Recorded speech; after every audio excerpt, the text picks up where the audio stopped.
And now, In the Dirt with Tim Baltz. Welcome back, ladies and gentlemen, for another installment here of In the Dirt right here on YouTube. My name is Tim Baltz. Glad you could join us here today. Remember, like and subscribe this video. If you have not done so already, subscribe to our channel. We certainly do appreciate it. Of course, we've got a couple of great sponsors we want to thank for help making In the Dirt here on YouTube so successful already in 2022. We got Disaster RX DKI, Rita Waker's Family Campground, Thousand Islands Drone, and Alexandria Home Hardware. Well, we got a ton of race results as always from all the area racetracks and results from the Super Dirt Car Series event that took place last week down at the Big Diamond Speedway in Pennsylvania. You're not going to want to miss it, so stick around. You're watching In the Dirt. Rita Waker's is the place to be. It's vacation time. What are your plans for RVing and summer fun? Why not book now for your summer camping and RVing at Rita Waker's Family Campground, Eastern Ontario's full-service camping facility, located on a UNESCO World Heritage Site known as the Rideau Canal, on a series of lakes joined by lock systems that links Kingston to Canada's capital city, Ottawa. Rita Waker's is only 10 minutes from downtown historic Kingston. Here's what Rita Waker's has to offer you and your family when you visit: the spacious pull-through campsites, trailers, and motorhomes, the swimming pool staffed with lifeguards, a beautiful beach to enjoy for a relaxing afternoon of fun and family, excellent fishing on Colonel By Lake, a boat docking facility for your fishing or pleasure craft, boats, canoes, and kayaks available for rent, a beautiful banquet hall for weddings or meetings to fit any occasion, 136 acres of outdoor adventure, hiking, biking, playground, swimming, fishing, horseshoes, basketball, and so much more. Make Rita Waker's your camping destination this year. You better book now. We're filling up fast. Visit RitaWakers.com or call 613-546-2711. Rita Waker's is the place to be. Come on out, you'll see a vacated community. Welcome back to In the Dirt right here on YouTube. And remember, like and subscribe, ladies and gentlemen. We thank you so much for your support. We wouldn't be able to do this without you. Well, as I mentioned earlier, we have got a ton of race results, so we got to get right down to it right away. The Super Dirt Car Series was at the Big Diamond Speedway in Pennsylvania on July the 13th. It's been a very competitive Super Dirt Car Series this year in 2022, and Matt Shepard finally became the first two-time winner of the season, picking up the victory at Big Diamond, his first at that facility with the series. And locally here, of course, we had a lot of great racing action. We'll kick it off on the Friday night shows at the Can-Am Speedway, July the 15th. It was Tim Fuller picking up the Whitesboro Plow Shop Dirt Car 358 modified feature. Tyler Stevenson picked up his second Bob Johnson Auto Group Dirt Car Sportsman feature and did it with a broken hand. He didn't release too many details on what happened, but he says the hand was broken that week, and it was a tough effort just to get the car to the track, but he got it in victory lane. The Donath Motorworks Limited Sportsman, Paul DeRutter is on a roll, 3 in a row over there. Jock Simons picked up the win in the Marsh Gibbons TLC Real Estate Thunder Cars. It was the Panther Framework 602 Crate Sprint feature going to Jordan Bennett, his second feature win of the season. And an epic battle in the Fabco Dirt Car Pro Stock division, it was Eli Gilbert going to victory lane over there. Mohawk International Raceway, we got to thank Brian Page, the voice of the Mohawk International Raceway, for these results. Brian Slim McDonald picked up the Dirt Car 358 modified checkered flag, and he did it without power steering for the last 10 laps. If you want to know how to drive a race car without power steering, just ask Slim. He'll tell you it's not easy. Shane Pecor, fourth of the season in Dirt Car Sportsman. The Dirt Car Pro Stocks were off. Blaze Benedict was the winner in the Novice Sportsman category. Tristan Dibble, former Mod Light champion, picked up the Mod Light checkered flag, and it was veteran Gary Charlo in the Bandit division. So congratulations to Gary over there. I'm going to thank Gary Spain for these results from all the other racetracks across Dirt Car Northeast. At the Airborne Speedway, it was Joey Scarborough picking up the Dirt Car Sportsman feature, his first of the season. The Albany-Saratoga Speedway, Matt DiLorenzo continues to win races, his third of the season. At the Great Race Place over there, it's the Dirt Car Sportsman. It was Pat Jones, win number 3, and Chad Jessio picking up the Dirt Car Pro Stock feature on Friday night. Saturday night, Autodrome Drummond, they had the Dirt Car 358 Modifieds there, and Francois Bernier, who is well known for his exploits at Autodrome Granby, he picked up his second of the season at Autodrome Drummond. It was William Racine, another checkered flag at Drummond this year in Dirt Car Sportsman, and Pascal Payor continues to shine on the Quebec circuit in Dirt Car Pro Stock. He picked up the feature win there.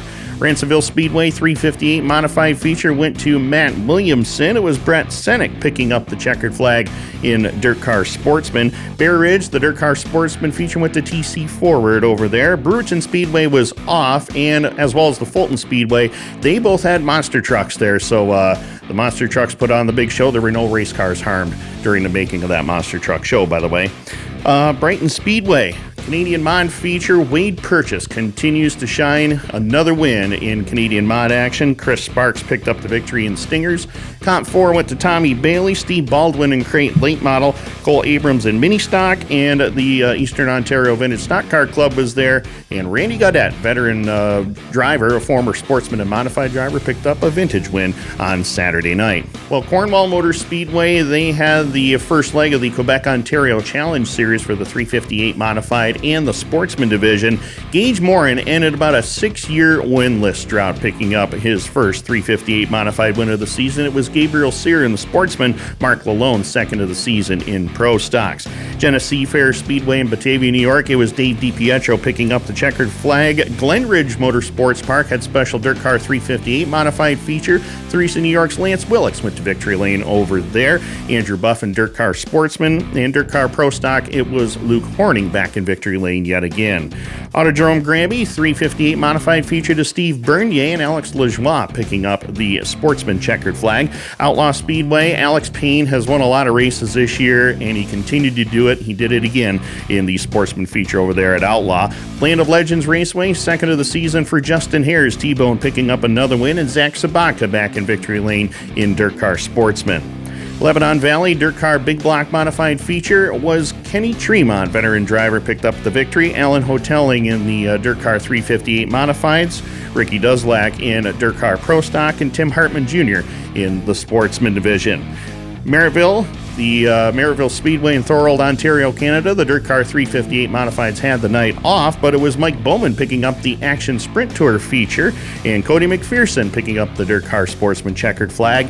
Orange County Fair Speedway, Big Block and Small Block for the third time this season in the same night. Anthony Perego picked up 2 wins in one night. Jared Labaugh picked up the Sportsman checkered flag. Thunder Mountain Speedway, final result we have here for you. The Dirt Car 358 Modifieds, third of the season to Shane Spoonhour. Hunter Latt picked up the Dirt Car Sportsman checkered flag. Well, that is all the race results we have for you right here on In the Dirt this week. Stay tuned. We're going to come back. We're going to talk about some upcoming weekend action at your local racetrack. So stay tuned right here on In the Dirt. Remember, like and subscribe. We're coming right back. We arrived at the building just to see from the exterior wall that the front facade was coming undone and pushing forward away from the side wall. We were just in complete shock, didn't know how this occurred. A lot of people don't realize this, but every individual will at least have one disaster in their lifetime. And when this happens, they don't know what to do. By reaching out to a restoration professional before you have an emergency, it allows you to have some insight on what happens and what to expect. This will allow you to eliminate any kind of anxiety or stress you might go through when it happens. The restoration company came down immediately and took the steps necessary to create a safe environment, secured the building, and that allowed the engineers to go in and figure out what the cause of the damage was and figure out our next steps from there.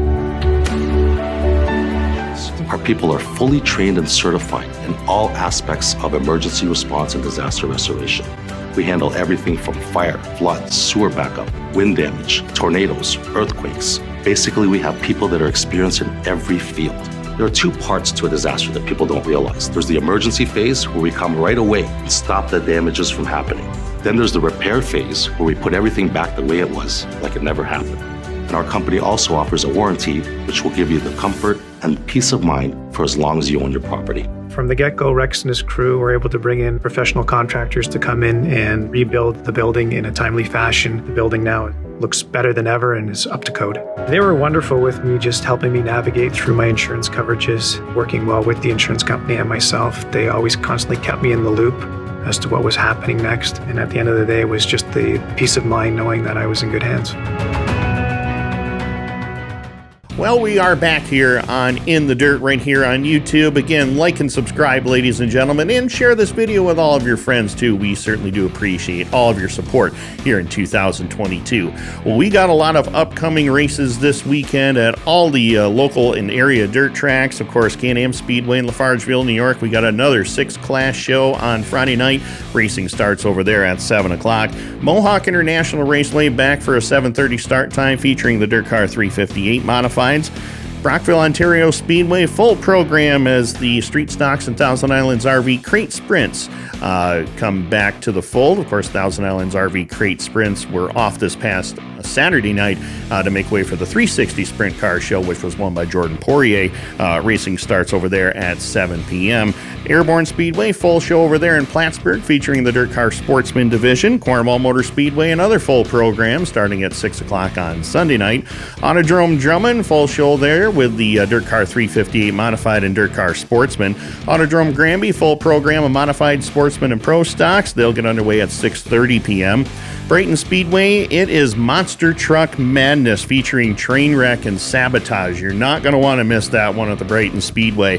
They will have regular racing action, of course, of the Canadian Modifieds, Comp 4, Stingers, Crate Late Models, and the Thunderstocks, all starting at 7 o'clock. Of course, the highlights for this season, some of the local series that are taking place. The Goodleaf 358 Modified Series at Mohawk, that gets back underway July 29th.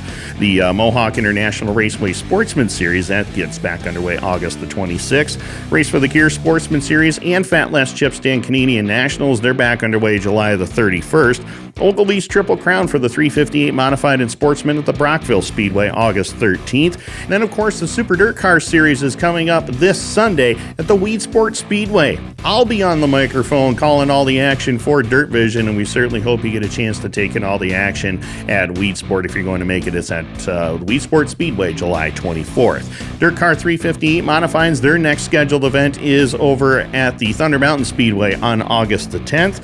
The Dirt Car Sportsman Series, the regional action continues over there. The East Region gets back underway at the Bear Ridge Speedway in Vermont on July the 30th. West Region Canada Series, July 31st at Humberstone. The North Canada Region at Brockville, August the 27th. The West Regional Tour for the Dirt Car Sportsman Series is a combined Central and West Regional Series event for the Dirt Car Sportsman at Ransomville on August the 24th, run in conjunction with the Super Dirt Car Series that night. For Central, as I mentioned, they'll be at Ransomville on August 24th, and the Championship Tour gets underway at the Albany-Saratoga Speedway during the Massive Malta weekend on September the 23rd. Dirt Car Pro Stock Series, they've had 2 events so far this year, and Tyler Bushy and Bruno Richard have won both of those. That series goes quiet until August 27th when they hit the high banks at Lebanon Valley. Well, here on In the Dirt, we're all about family, and we mentioned some new addition to some families earlier this year, and we had another one a couple of weeks ago. Dirt Car 358 Modified driver Brianna Ladiseur and her longtime boyfriend Mario welcomed a baby boy to their family. Baby Luca is now part of the Olsen Fab Twin Leaf Express racing team in the 15B. Congratulations to Brianna and Mario from all of us here at In the Dirt. And Brianna, you've got another crew chief in the making. Congratulations. Well, that wraps it up for here on In the Dirt. I'm getting ready to head to the racetrack. I'll see you over there. You've been watching In the Dirt. We'll see you next time.